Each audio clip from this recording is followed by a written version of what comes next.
ऋचा परगनिया देशमुख हूँ और मेरे जो पारिवारिक पृष्ठभूमि है वो बहुत ही सिंपल नॉर्मल फैमिली से है। मैं मिडिल क्लास फैमिली से हूँ। पापा 9 to 5 जॉब करने वाले रहे हैं और मेरी मम्मी हाउसवाइफ रही है।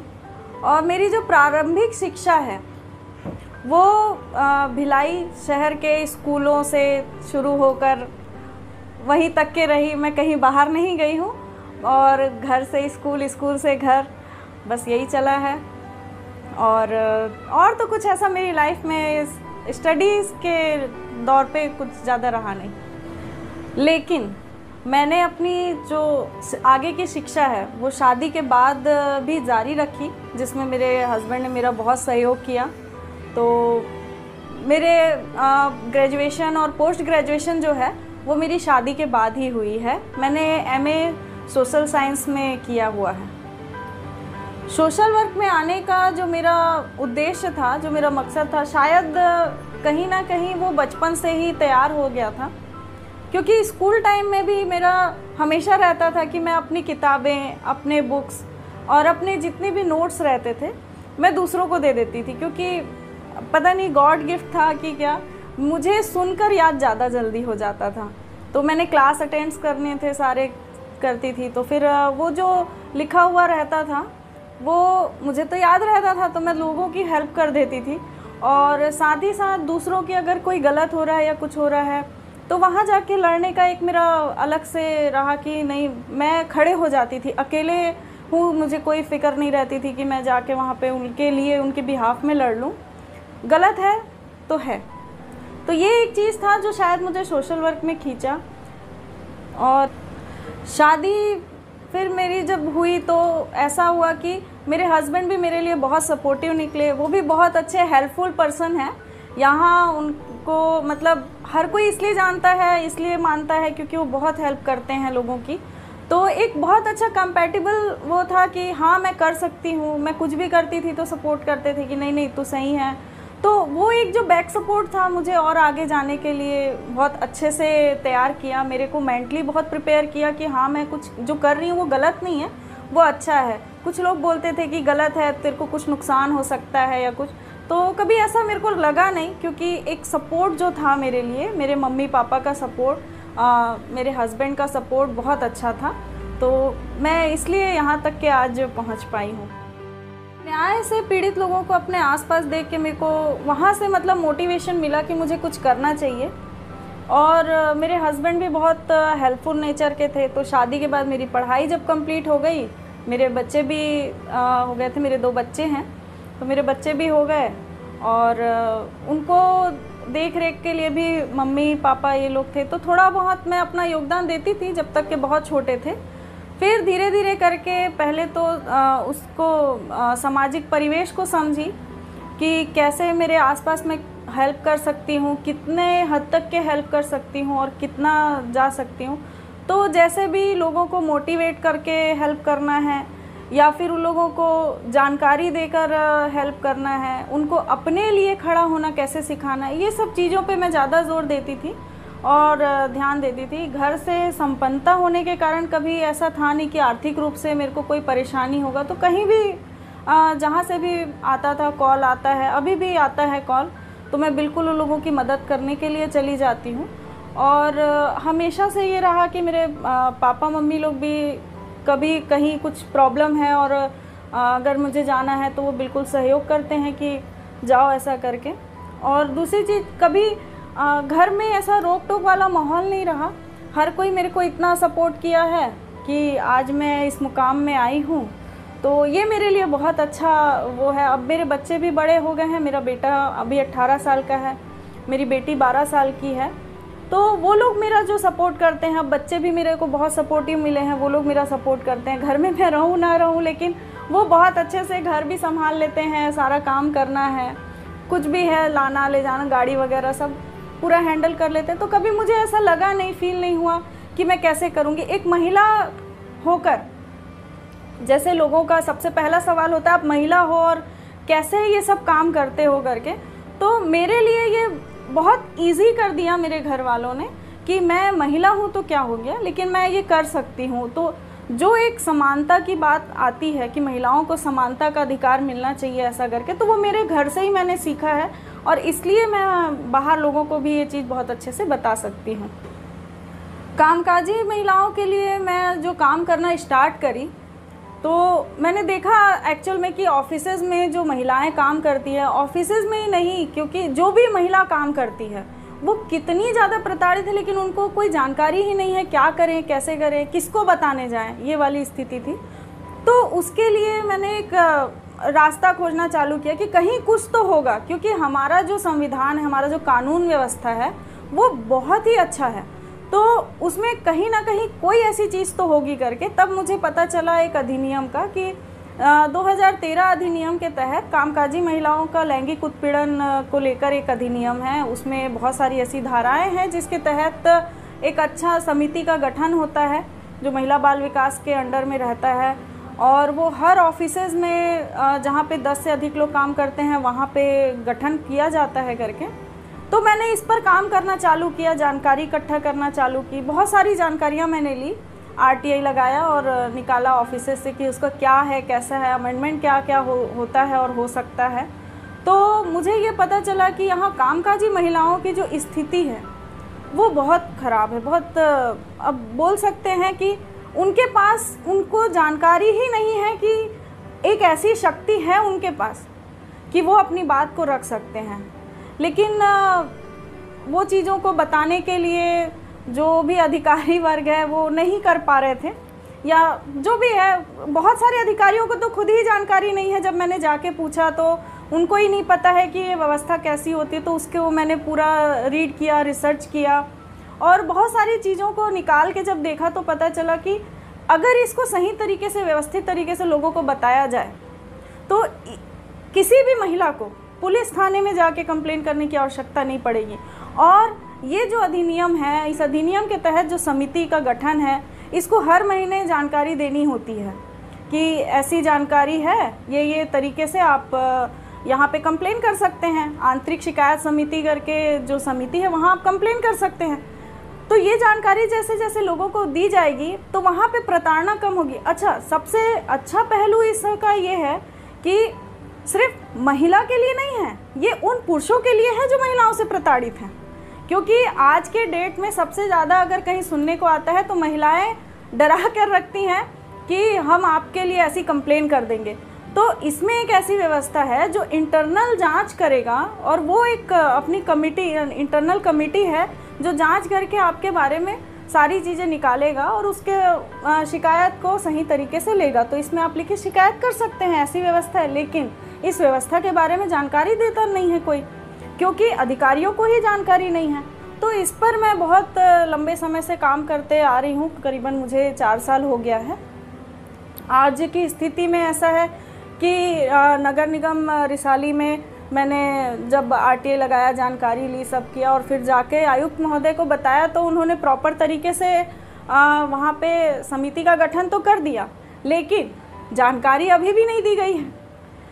तो जब मेरा मतलब मानना ये था कि मैं जहाँ रहती हूँ, मैं रिसाली नगर निगम क्षेत्र में रहती हूँ, तो रिसाली में ही जब ये चीज़ नहीं है तो फिर मैं बाहर जाके कैसे बोलूँगी। तो इसलिए मैंने पहले रिसाली में गठित करवाया, रिसाली में उसकी जानकारी लोगों को दी, वीडियो के माध्यम से और वेब के माध्यम से, बहुत सारे ऐसे मतलब डिजिटल माध्यमों से देना चालू किया।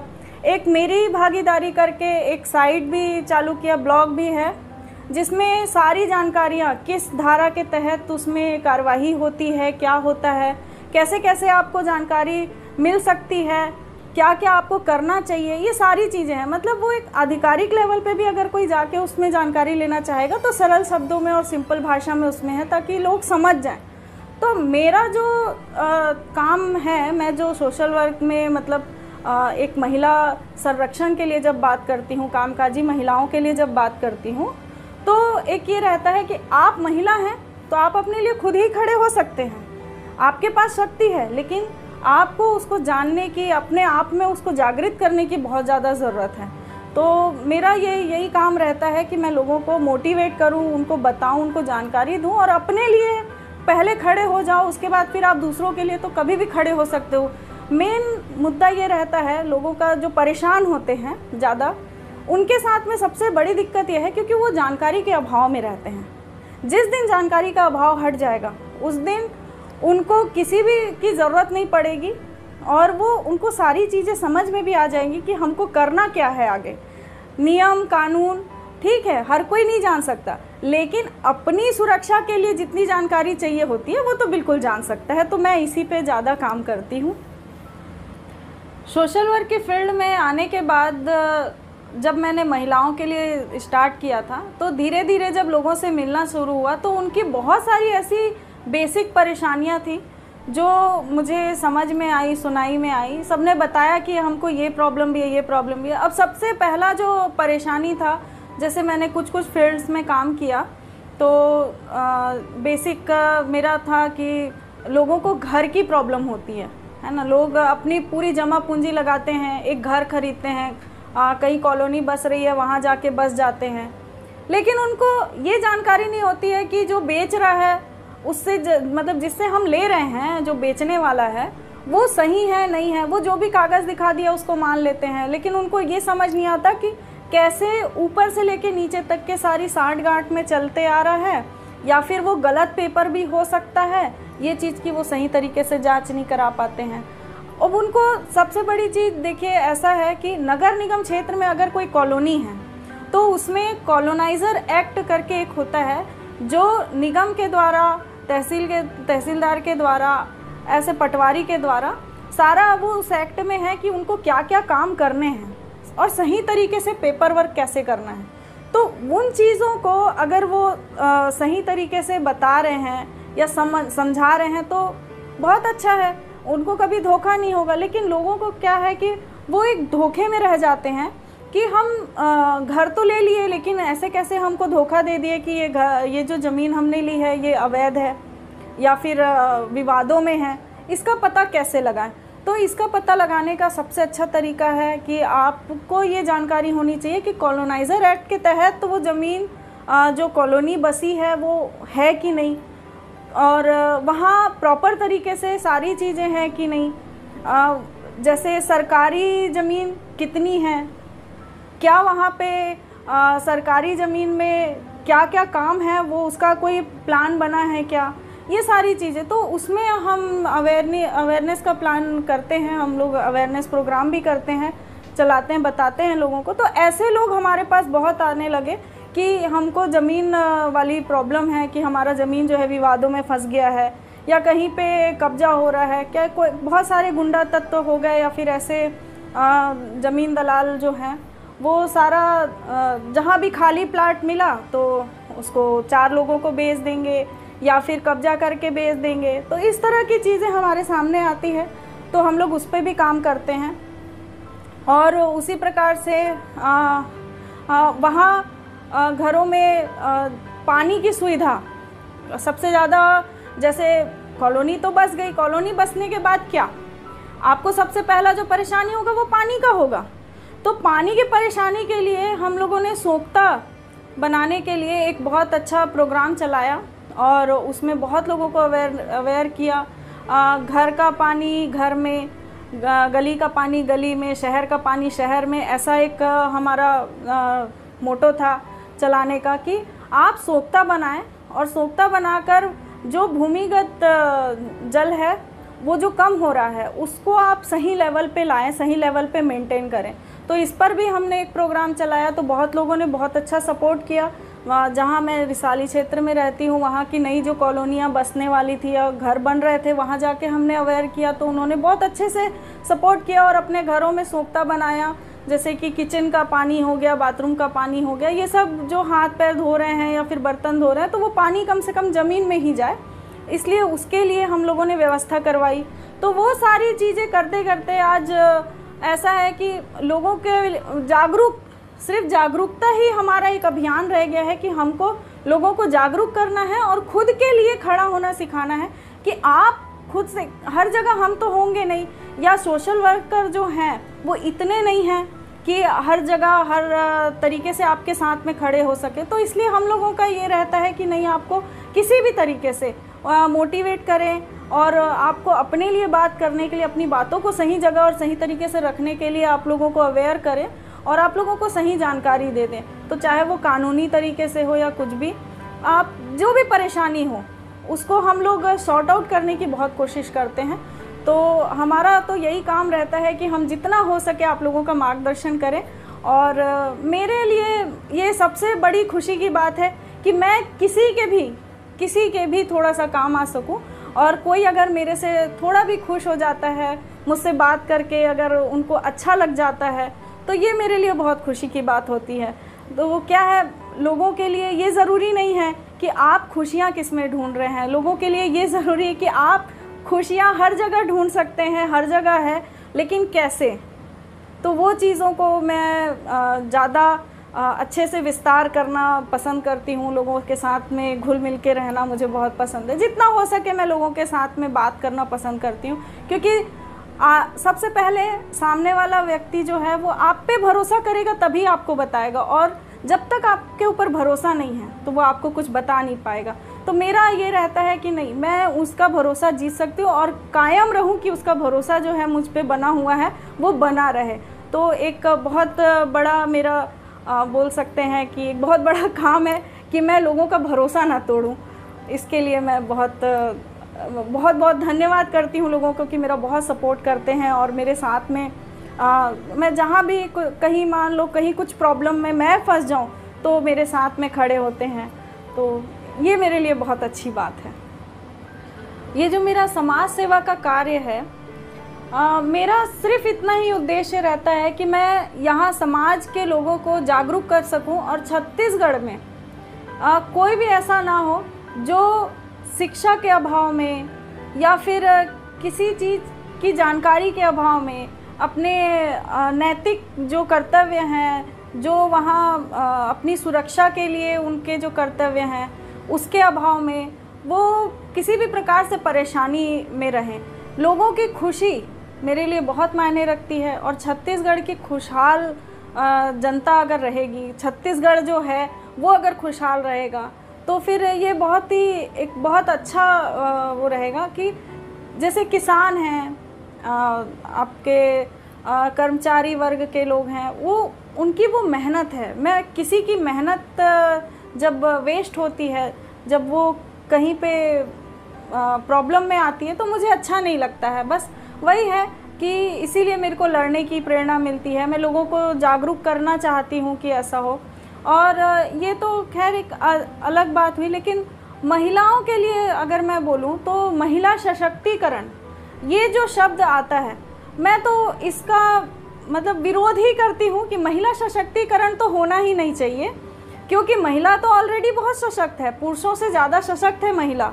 उसको कुदरत ने ऐसा बनाया है कि उसकी शक्तियाँ जो है वो अपार है, वो क्या कर सकती हैं, बस उनको जानने की, अपनी शक्तियों को जानने की। तो महिला सशक्तिकरण की जगह उसको ये कहना चाहिए कि महिला शक्ति जागृतिकरण, ये होना चाहिए हमारे समाज में।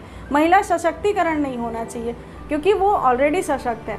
और ये एक है कि मुझे इस बात से बहुत संतुष्टि मिलती है जब मैं किसी की भी, अगर मैं किसी एक की भी मदद कर सकूं तो मेरा दिल, मेरा मन बहुत संतुष्ट होता है, मैं बहुत खुश होती हूँ इससे। और बस इसीलिए मैं ये सारे काम करती हूँ। और जब तक कि मैं कर पाऊँ, जब तक कि मेरा बोल सकती हूँ, जब तक मैं चलूँगी तब तक कि मैं बिल्कुल सबका सहयोग करते रहूँगी। और डिजिटल माध्यम से हो, पेपर वर्क के माध्यम से हो, या अगर किसी को कोई मानसिक तरह से कोई परेशानी हो तो बिल्कुल मुझसे बात कर सकता है। और जब वो मुझसे बात करे तो वो बिल्कुल संतुष्ट होकर जाए। इस चीज़ से मैं बहुत ही खुश रहती हूँ कि हाँ, अगर उसको संतुष्टि मिली है मेरी वजह से तो ये मेरे लिए बहुत ही ज़्यादा, मतलब ये बोल सकते हैं कि मैं एक सेल्फिश पर्सन हूँ कि मैं अपनी खुशी के लिए लोगों को खुश करती हूँ। तो ये एक चीज़ मेरे में है। तो बस मेरा यही जीवन है।